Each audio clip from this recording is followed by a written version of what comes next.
यदि आप इसी जन्म में भगवान को प्रसन्न करना चाहते हैं तो उसका पहला साधन है संपूर्ण सृष्टि के जीवों को वात्सल्य लुटाने लग जाओ, सबको प्यार करने लग जाओ। किसी से द्वेष मत करो, किसी से घृणा मत करो, किसी की निंदा मत करो, किसी का तिरस्कार मत करो। सभी प्राणियों पर दया करुणा करने का व्रत ले लो। ये पहला नियम है भगवान को प्रसन्न करने का। अखिल जीव वत्सलता। दूसरा साधन है निर्मत्सरता। किसी भी व्यक्ति के उत्कर्ष को देखकर, उन्नति को देखकर ईर्ष्या मत करो।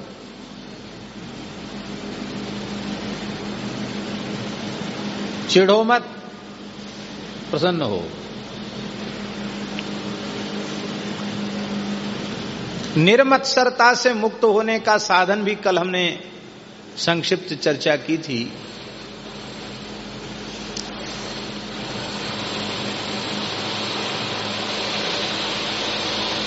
साधन यही है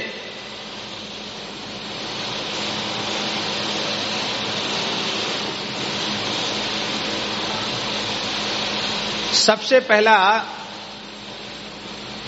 ये आवाज काय की हो रही? अच्छा,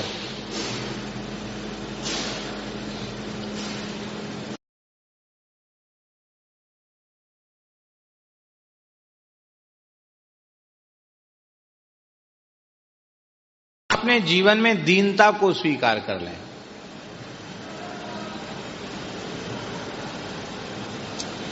जहां दीनता होगी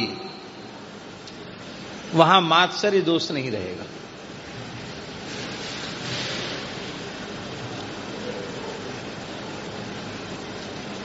तृणादपि सुनी चेन तरो रपि सहिष्णुना अमानिना मान देन कीर्तनीय सदा हरि। जो व्यक्ति अपने को तृण से अधिक छोटा मानेगा, तिनके से भी तुच्छ अपने को मानेगा, भला उसको किसके प्रति ईर्ष्या होगी? किसी के प्रति नहीं होगी। ईर्ष्या उत्पन्न कब होती है? अपने से जो छोटे हैं उनको देखकर अहंकार, ए बेकार, थर्ड क्लास, खड़िया पलटन है क्या? तुम दो कौड़ी के आदमी हो, क्या बात करते हो? हमारे सामने बोलने लायक भी नहीं हो तुम। क्या समझ रखा है तुमने अपने आप को? तो अपने से हीन लोगों को देखकर अहंकार की पुष्टि, अहंकार बढ़ना,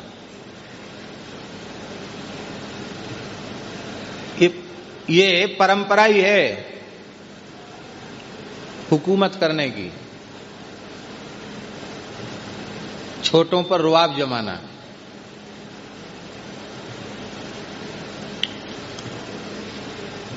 अपनी बराबरी पर हैं तब तक तो ठीक है। जैसे ही कोई बराबरी से थोड़ा आगे बढ़ने लग गया, वहीं से फिर ईर्ष्या शुरू। पहले तो बराबरी वाले को भी हम बराबरी पर नहीं देखना चाहते। अरे कल तक ये कुछ नहीं था, रोड छाप सड़क छाप था, आज हमारे बगल में आके बैठने लग गया। तब कोशिश करते हैं कि टांग पकड़ के खींच के उसको नीचे गिरावें। अब मान लो हमारे हर प्रयास विफल हो गए, हम नीचे गिराने में समर्थ नहीं हुए, तब फिर मन ही मन कुढ़ने लग जाते हैं कि अरे देखो, फिर कहीं वह हमें उसने पीछे छोड़ दिया।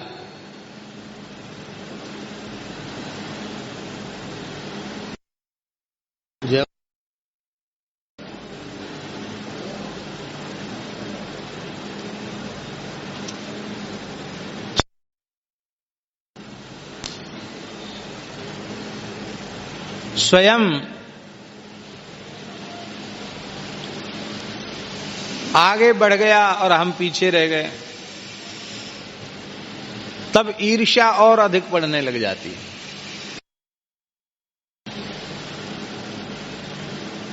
ये तो हुई समान, जो समानता पर थे, पहले छोटे थे फिर बराबरी पर, फिर आगे बढ़ने लगे, उनके लिए स्थिति हुई। और जो बहुत ऊपर चले गए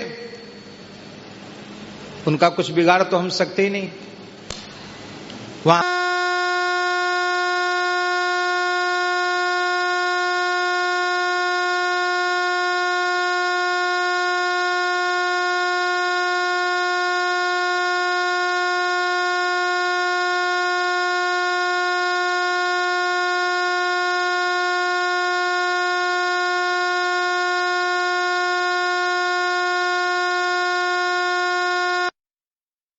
नहीं पड़ते।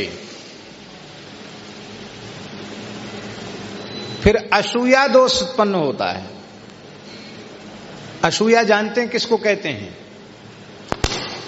गुणेषु दोषाविष्करण मसूया, गुणों में दोषों का आविष्कार, इसका नाम है असूया। फिर अधिक ईर्ष्या बढ़ने के बाद हमें गुण भी दोष के रूप में दिखाई पड़ने लग जाते हैं। हम अहरनिश उनकी निंदा करने लग जाते हैं। निंदा से भी महानुभावों का कोई अहित नहीं होता। निंदा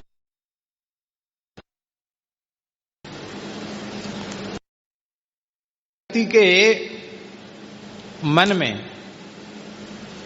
भगवान सूर्य के प्रति ईर्ष्या उत्पन्न हो जाए, अरे ये तो बड़े चमक रहे हैं,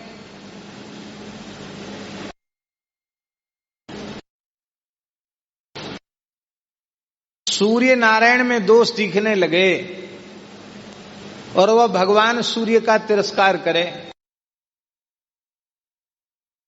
सूर्य से,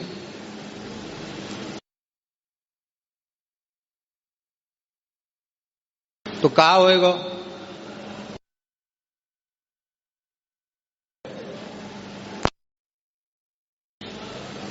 हरि गुरु संतों पर गोस्वामी जी कहते फिर भी ये जीव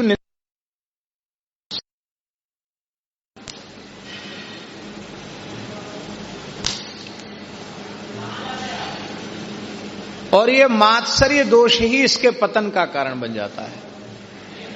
तो कि भगवान को प्रसन्न करना चाहते तो किसी भी प्राणी के प्रति क्रूरता मत करो, कठोरता मत करो, सब प्राणी प्रेमयुक्त व्यवहार करो सभी प्राणियों से। दूसरा, हमेशा विनम्रता में जियो, दीनता में जियो। ये मात्सर्य तुम्हें छू नहीं सकेगा। मान लो ऐसा दैन्य तुम्हारे जीवन में ना आ पाता हो,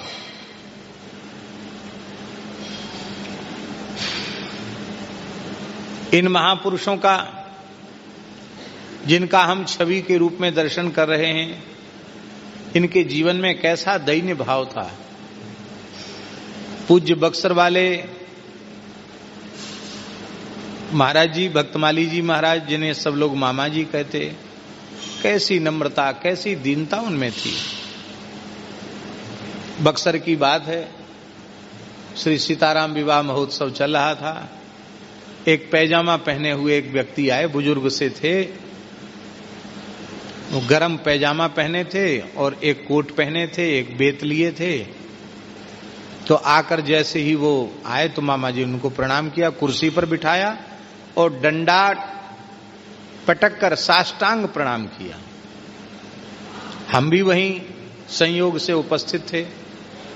हमारे मन में आया कि मामा जी विरक्त संत हैं, अरे कोई गृहस्थी आदमी है, वो पजामा पहने भयो, कुर्ता पजामा पहने हुए बुजुर्ग हैं, महाराज जी इसको इतना आदर दे रहे हैं, लंबी दंडवत, वो भी खाली बाणी से दंडवत नहीं, डंडा पटक के दंडवत। और वे भी महानुभाव पीठ पर हाथ फेर रहे थे। तो हमें बहुत अच्छा नहीं लगा। मामा जी उठे और उन्होंने कहा, भैया, नाम लेकर बोलते थे, भैया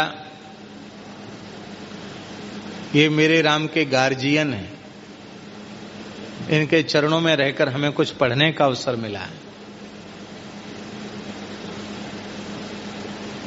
अब वो गुरुजी कहें तो हमें तो दंडोत करनी पड़ेगी कि नहीं? हमने भी प्रणाम किया।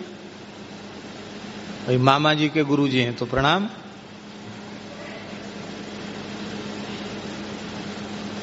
विनम्रता एक दिखावटी होती है प्रदर्शन की, और एक स्वाभाविक विनम्रता होती है। पूज्य बक्सर वाले महाराज जी में स्वाभाविक विनम्रता थी।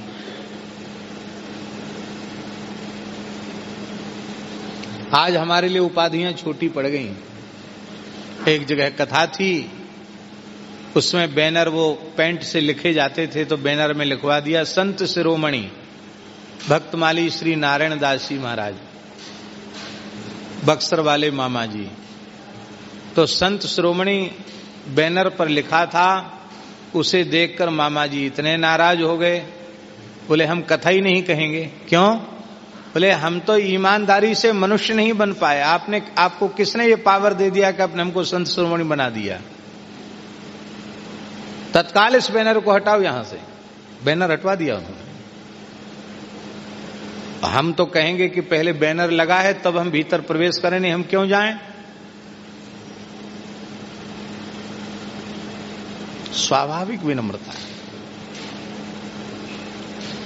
दूसरा साधन यह है कि ऐसी दीनता नम्रता मान लो हमारे जीवन में नहीं। क्यों? दिखावट से तो काम बनेगा नहीं, वास्तविकता होनी चाहिए। और ऐसी विनम्रता यदि हमारे जीवन में नहीं है तब हम क्या करें? तब इस दोष से बचने का साधन क्या है? मात्सर्य दोष से बचने का साधन। देखो, एक बहुत प्यारी बात है। ध्रुव जी जब भजन करने का संकल्प लेकर चले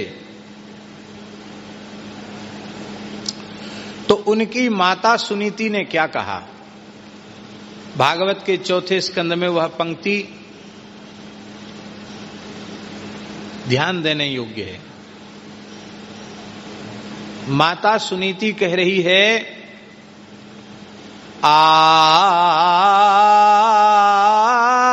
आतिष्ठ तत्तात विमत्सरस्त्वम् उक्तम समात्रापि यदव्यलीकम्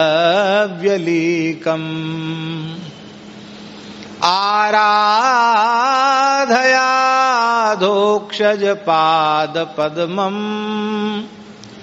यदीच्छसे ध्यासनमुत्तमो यथा। बेटा ध्रुव, यदि तू उत्तम पद चाहता है तो तू भजन में लग जा।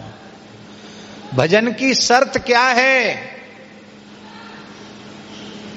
आतिष्ठ तत्तात विमत्सरस्त्वम्। हे तात, तुम मात्सर्य दोष से रहित होकर भजन में लगो। इसका मतलब है, यदि आपके मन में मात्सर्य है तो आप चाहे जितनी माला फेरो, आपका भजन सफल नहीं होगा। भजन की पहली शर्त है मात्सर्य दोष को अपने भीतर से निकाल दो।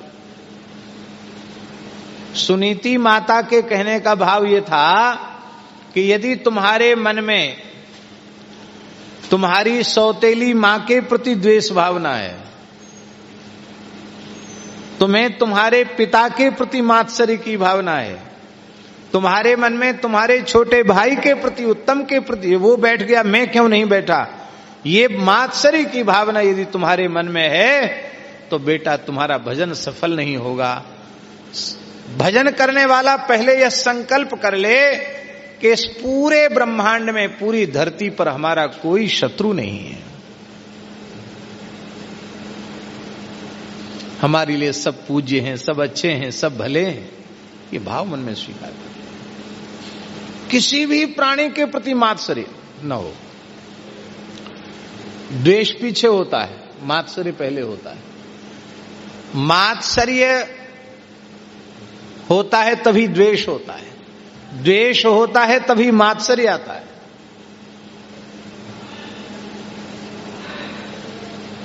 दूसरा साधन है, अपने से छोटों की उपेक्षा मत करो, उनको ठुकराओ मत, उनका तिरस्कार मत करो, उनके प्रति करुणा करो, उनके अभ्युदय की, उनकी उन्नति की प्रार्थना भगवान से करो, तो तुम्हें अहंकार उत्पन्न नहीं होगा। अपने जो समान हैं उनसे प्रेम करो और उनकी भी उन्नति की प्रार्थना करो, वे भी हमसे आगे बढ़ें। और जो बहुत आगे बढ़ चुके हैं उनको भगवान की विभूति मान लो, है? क्योंकि गीता में भगवान ने कहा है, यद यद विभूति मत सत्वम श्री मधुर्जित मेवा तत्तदेवावगच्छत्वम मम तेजोंसि संभवम।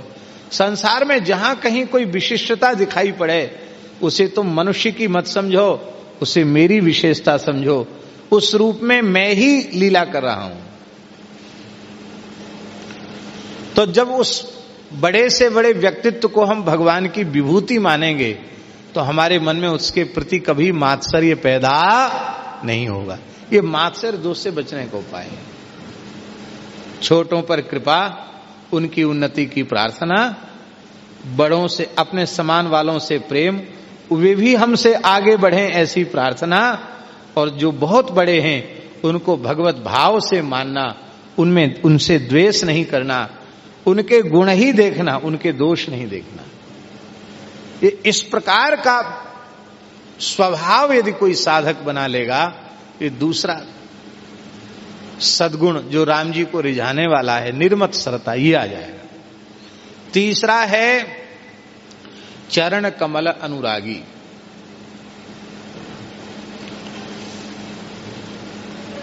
चरण कमल अनुरागी का अर्थ है, कल ये बात हमने नहीं कही थी, कल जो चर्चाएं की थी उससे आज अलग चर्चा है।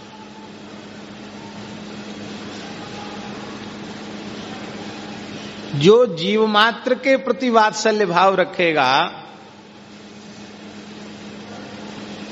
जिसमें निर्मत्सरता होगी, वही चरण कमल अनुरागी, वही चरण कमल अनुरागी बन पाएगा।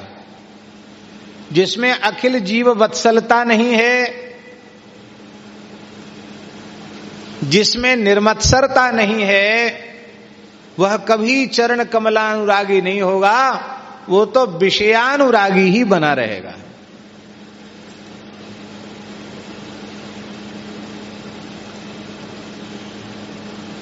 ऐसे भक्तों में अपने और पराये का भेद नहीं होता है।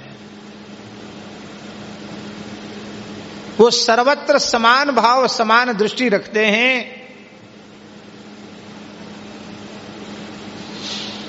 अतिशय निज पर त्यागी, उनमें अपने पराये का भेद। देखो, भगवान में भी ये भेद नहीं है। जब भगवान में ही ये भेद नहीं है तो उनके भक्तों में भेद कहां से आए?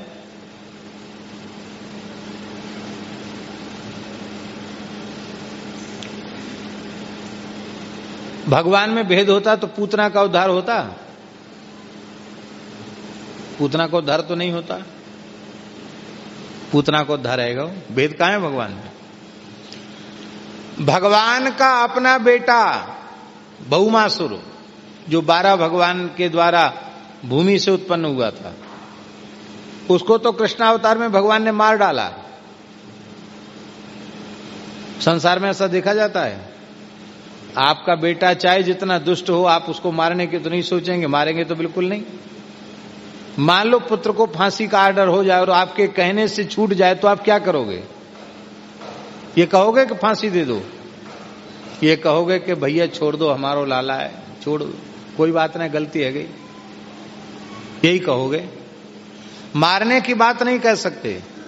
पर भगवान ने स्वयं भौमासुर का वध किया। और हिरण्यकशिपु प्रबल शत्रु है, उसके पुत्र प्रहलाद को नृसिंहावतार में भगवान ने गोद में बिठाया। अपनी जीभ से भगवान उसको चाटने लग गए। अपने नेत्रों के जल से प्रहलाद जी का अभिषेक कर दिया। भगवान में अपने पराये का भेद नहीं। इसलिए भगवान के भक्तों में भी अपने पराये का भेद नहीं होता। मानिए सबहि राम के नाते। हां, इतना जरूर है, साधकों के लिए द्वेष किसी प्राणी से न करे, पर जिसके संपर्क संबंध से हमारे भजन साधन में बाधा पड़ती हो, उनसे अपने मन को थोड़ा दूर कर ले, उनसे थोड़ा अलग हो जाए, बस। द्वेष न करे, पर निंदा पर चर्चा न करे, पर जिन लोगों के संपर्क संबंध से हम हरि गुरु संतों से विमुख बनते हों, हमारे भजन साधन में विक्षेप होता हो, ऐसे लोगों को दूर से ही राम राम कर लें। शत्रुता किससे? निज प्रभु मैं देखें ही जगत कहिसन करहीं विरोध।